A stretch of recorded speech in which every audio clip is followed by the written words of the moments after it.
किछि लोक छचिंद्रा खाइबा पई बिल्कुल पसंद करती नहीं आउ छोट पिला से माने तो बिल्कुल खाती नहीं। आजिर एई दुईटी मजादार रेसिपी देखिला परे आपण माने निश्चय थरे बनातु देखिबे छोटरू बड़ समस्त को बहुत पसंद आसीबो। भात रुटी पखाल सबुथिरे भारी मजा लागिबो। रेसिपी पसंद आसिले प्लीज वीडियो को लाइक करंतु, निश्चय गोटे शेयर करंतु। चैनल ले नुआ थिले तले थिबा ब्लैक कलर सब्सक्राइब बटन रे प्रेस करी चैनल को सब्सक्राइब करंतु। नवा वीडियो रो नोटिफिकेशन पाइबा पई बेल आइकन रो ऑल ऑप्शन रे प्रेस करंतु। जय जगन्नाथ। मो सस्मिता आपण समस्त को स्वागत करुची सस्मिता स्टार किचन को। प्रथम स्वादिया तरकारी बनैबा पई मो 400 ग्राम रो छचिंद्रा छचिना बा सलरा नेची। आपण माने छचिंद्रा को कोन कहंती निश्चय मते कमेंट्स करी जणैबे। प्रथमे छुरी रो अल्टा पटरे आमे छचिंद्रा उपरे थिबा चपा को हल्का छड़े नबा। सबु चपा को भलो भाबरे छड़े सरिबा परे प्रथमे पानी रे गोटा धोई नबा, तापरे आमे काटिबा। तापरे देखंतु जमिति मु गोल आकार काटी नेली आपण माने सेमिति गोल गोल करी काटी नेबे। जेमिति कलरा काटंती सेमिति काटी नेबे। बेसी मोटा काटिबे नाही, एमिति मीडियम पीसेस रे काटी नेबे। छचिंद्रा भितरे मंजी देखंतु पूरा कौलिया अछि, सेतिबे मु मंजी सहित नै गली। जदि आपणकर मंजी टाण थिबो आपण माने मंजी को बात करि परिबे। आज आमे केवल छचिंद्रा रे एई तरकारी बनेबा। जदि आपण मानको आलू पसंद गोटे मीडियम साइज रो आलू भी दे परिबे। ता सहित हमकु दुईटी पियाज दरकार, गोटे बड़ साइज रो पियाज गोटे मीडियम साइज रो पियाज। एई तरकारी पई हमकु टिके अधिक पियाज दरकार। पियाज अधिक देले तरकारी खाइबा पई भल लागिबो। देखंतु जेमिति मु पियाज को काटी नेली आपण माने ठीक सेमिति काटी नेबे। काटी सारिबा परे पियाज रो पाखुडा खोली नेबे। तापरे आमे गोटे बड़ मिक्सिंग बोल नबा। काटी रखिथिबा सबु छचिंद्रा को दे दबा। छचिंद्रा को देखि स्वाद अनुसार लुण दबा। आधा छोट चामच हळदी गुंड दबा। आधा छोट चामच रु टिके कम राग लंका गुंड दबा। गोटे छोट चामच अदा रसुण रो कोरा दबा। आपण माने अदा रसुण छेचिकी भी दे परिबे। छेचिकी देबे बहुत बढ़िया बास्ना आसीबो। प्रथमे सबु मसला को छचिंद्रा सहित भलो भाबरे गळे नबा। गळे सरिबा परे आमे सेतिरे 2 बड़ चामच बेसन दबा। बेसन देले छचिंद्रा खाइबा पई बहुत बढ़िया लागिबो। छचिंद्रा को टिके कुडमुडिया करिबा पई 2 बड़ चामच कॉर्नफ्लोर दबा। कॉर्नफ्लोर बदल रे आपण माने चावल गुंड भी दे परिबे। तापरे जमा पानी देबे नाही। सबु मसला गुंड को छचिंद्रा सहित भलो भाबरे गळे नेबे। गळे सरिबा परे देखंतु छचिंद्रा उपरे मसला हल्का हल्का कट हेची, एमिति हेबा दरकार। तापरे कढ़ई गरम करी 2 बड़ चामच तेल दबा। तेल गरम हो जिबा परे गोटे गोटे छचिंद्रा दबा। एकाथरे देबे नाही, परस्पर लागि जिवो। छचिंद्रा दे सारिबा परे मीडियम फ्लेम रे तळपट को लाल कलर हेला पर्यंत भाजिबा। जमा गैस रो फ्लेम लो रखिबे नाही। मीडियम फ्लेम रे दुई पट साइड को लाल कलर हेला पर्यंत भाजी नेबे। एमिति लाल कलर हो जिबा परे आमे बाहर को बाहर करी आनिबा। बळका रखिथिबा छचिंद्रा को सेम प्रोसेस रे भाजी नबा। सबु छचिंद्रा भजा रेडी हो गला। बाहर को बाहर करी आनिबा। एई भजा को पखाल रे खाइबे बहुत बढ़िया लागिबो। सेई कढ़ई रे आ गोटे बड़ चामच तेल दबा। तेल गरम हो जिबा परे आधा छोट चामच जीरा दबा। 4-5टी रसुण आधा इंच रो अदा को पूरा छोट छोट करी काटिकी देबे। अदा रसुण रो पेस्ट देबे नाही, एमिति काटिकी देबे बहुत बढ़िया बास्ना आसीबो। गोटे कंचा लंका दबा।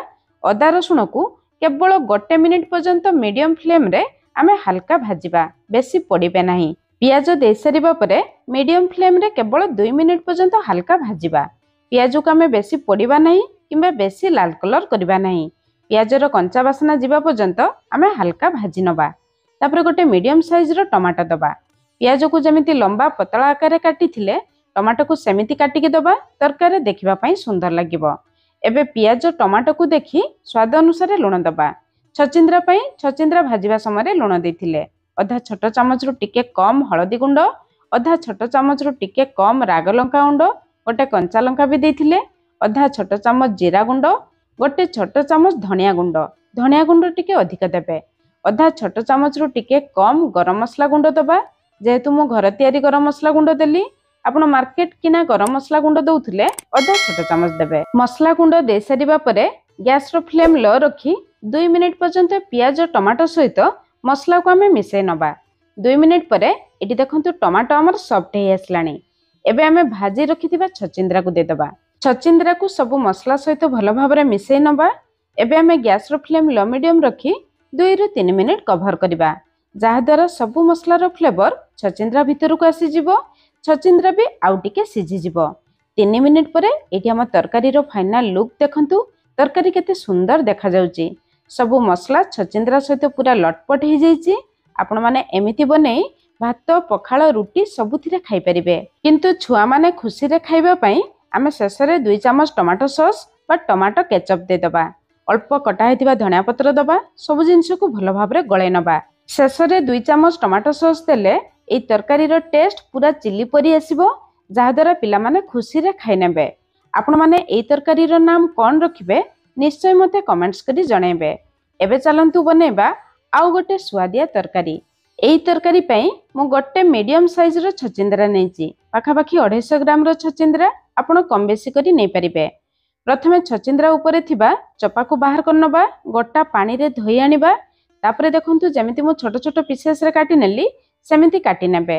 ଛଚିନ୍ଦ୍ରା ଭିତରର ମଞ୍ଜି ଯଦି ଟାଣ ଥିବ ମଞ୍ଜିକୁ ବାଦ କରିବେ, ନହେଲେ ରଖିପାରିବେ। ତାପରେ ଦେଖନ୍ତୁ ଯେମିତି ମୁଁ ପୁରା ଚୁନ ଚୁନ କରି କାଟି ନେଲି, ଆପଣମାନେ ଠିକ୍ ସେମିତି କାଟି ନେବେ।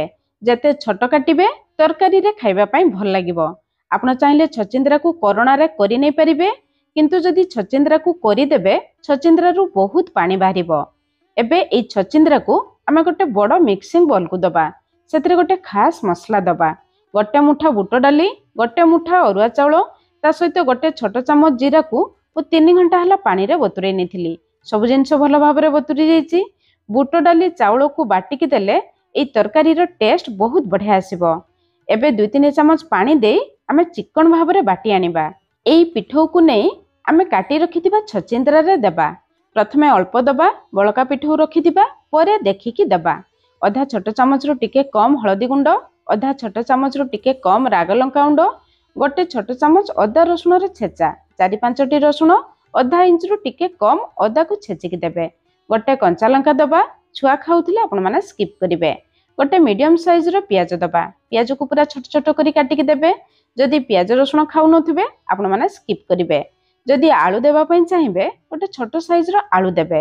ଆଳୁର ଚୋପା ଛଡ଼େଇ ଆପଣମାନେ ପାଣିରେ କରିନେବେ। ଆଳୁକୁ ପାଣିରେ କରିଲେ ଆଳୁ କଳା ପଡ଼ିବ ନାହିଁ। ଆଳୁକୁ କରିସାରିବା ପରେ 2-3 ଥର ପାଣିରେ ଭଲ ଭାବରେ ଧୋଇ ନେବା। ତାପରେ ଆଳୁକୁ ଭଲ ଭାବରେ ପାଣିରୁ ଚିପୁଡ଼ିକି ଆମେ ଛଚିନ୍ଦ୍ରା ସହିତ ଦେବା। ଆଳୁ ଅପସନାଲ ଅଛି, ବିନା ଆଳୁରେ ବି ବନେଇ ପାରିବେ। ଭଲ ବାସ୍ନା ପାଇଁ ଅଳ୍ପ କଟା ହେଇଥିବା ଧନିଆ ପତ୍ର ଦେବା। 8-10ଟି ଭୃଷଙ୍ଗ ପତ୍ରକୁ ଛୋଟ ଛୋଟ କରି କାଟିକି ଦେବେ। ନିଶ୍ଚୟ ଦେବେ, ବହୁତ ବଢ଼ିଆ ବାସ୍ନା ଆସିବ। ଶେଷରେ ସବୁ ଜିନିଷକୁ ଦେଖି ସ୍ୱାଦ ଅନୁସାରେ ଲୁଣ ଦେବା। ଆପଣମାନେ ବୁଟ ଡାଲି ବଦଳରେ 2 ଚାମଚ ବେସନ ଦେଇପାରିବେ। ଚାଉଳ ବଦଳରେ 2 ଚାମଚ ଚାଉଳ ଗୁଣ୍ଡ ବି ଦେଇପାରିବେ। କିନ୍ତୁ ଥରେ ଏମିତି ବୁଟ ଡାଲି ଚାଉଳକୁ ମିଶାଇ ପିଠଉ ବନାନ୍ତୁ। ଏଇ ପିଠଉରେ ବରା ବନାନ୍ତୁ, ଦେଖିବେ ଏଇ ବରା ଖାଇବା ପାଇଁ ବହୁତ ବଢ଼ିଆ ଲାଗିବ। ଏବେ ଦେଖନ୍ତୁ ମିକ୍ସଚର ପୁରା ପରଫେକ୍ଟ ଅଛି। ଚାଲନ୍ତୁ ବରା ବନେଇବା ଷ୍ଟାର୍ଟ କରିବା। କଢ଼େଇକୁ ଭଲ ଭାବରେ ଗରମ କରି 2 ଚାମଚ ତେଲ ଗରମ କରିବା। ତେଲ ଗରମ ହେଇଯିବା ପରେ ହାତରେ ଅଳ୍ପ ମିକ୍ସଚର ନେଇ ଯେମିତି ମୁଁ ଦେଲି ଆପଣମାନେ ଠିକ୍ ସେମିତି ଦେବେ। ବରା ଟିକେ ଛୋଟ ରଖିବେ, ଆଉ ଟିକେ ପତଳା ବନେଇବେ, ବେଶୀ ମୋଟା ରଖିବେ ନାହିଁ। ସବୁ ଜିନିଷ ଆମେ କଞ୍ଚା ଦେଇଛେ, ନହେଲେ ବରା ଭିତରେ କଞ୍ଚା ରହିଯିବ। ଏବେ ଆମେ ଗ୍ୟାସର ଫ୍ଲେମ୍ ପୁରା ଲୋ ରଖି 2 ରୁ 3 ମିନିଟ୍ କଭର କରିବା। 3 ମିନିଟ୍ ପରେ ଏଠି ବରା ଉପରେ ଦେଖନ୍ତୁ ଶୁଖିଲା ହେଇ ଆସିଲାଣି। ବରାର ଉପର ଅଂଶ ସିଝି ଆସିଲାଣି। ଏବେ ଆମେ ବରାକୁ ଓଲଟାଇ ଦେବା। ବରାକୁ ଓଲଟାଇ ସାରିବା ପରେ ସେମିତି ଗ୍ୟାସର ଫ୍ଲେମ୍ ଲୋ ମିଡ଼ିୟମ ରଖି ବରାର 2 ପଟ ସାଇଡ୍ରୁ ପୁରା ଲାଲ କଲର ହେଲା ପର୍ଯ୍ୟନ୍ତ ଭାଜିବା। ବରା ଭିତରେ ଯଦି କଞ୍ଚା ରହିଯିବ ତାହେଲେ ବରା ଖାଇବା ପାଇଁ ଭଲ ଲାଗିବ ନାହିଁ। ଗ୍ୟାସର ଫ୍ଲେମ୍ ଲୋ ମିଡ଼ିୟମ ରଖି ବରାକୁ 2 ପଟ ସାଇଡ୍ରୁ ପୁରା ଲାଲ କଲର କରିବେ। ଜମା ଗ୍ୟାସର ଫ୍ଲେମ୍ ହାଇ ରଖିବେ ନାହିଁ। ବରାର ଉପର ଅଂଶ ବହୁତ ଜଲ୍ଦି ଲାଲ କଲର ହେଇଯିବ, ଭିତରେ ଭଲ ଭାବରେ ସିଝି ପାରିବ ନାହିଁ। ଏମିତି ଲାଲ କଲର ହେଇଯିବା ପରେ ଆମେ ବାହାରକୁ ବାହାର କରି ଆଣିବା। ଏବେ ଆମ ରେଡି ହେଇଗଲା ଛଚିନ୍ଦ୍ରାର 2ଟି ସୁଆଦିଆ ତରକାରୀ। ଆପଣମାନେ ନିଶ୍ଚୟ ଥରେ ବନାନ୍ତୁ। କେମିତି ଲାଗିଲା ନିଶ୍ଚୟ କମେଣ୍ଟସ୍ କରି ଜଣାଇବେ। ଆଜି ପାଇଁ ରହିଲି, ପୁଣି ଦେଖା ହେବା ନୂଆ ରେସିପିରେ। ଧନ୍ୟବାଦ।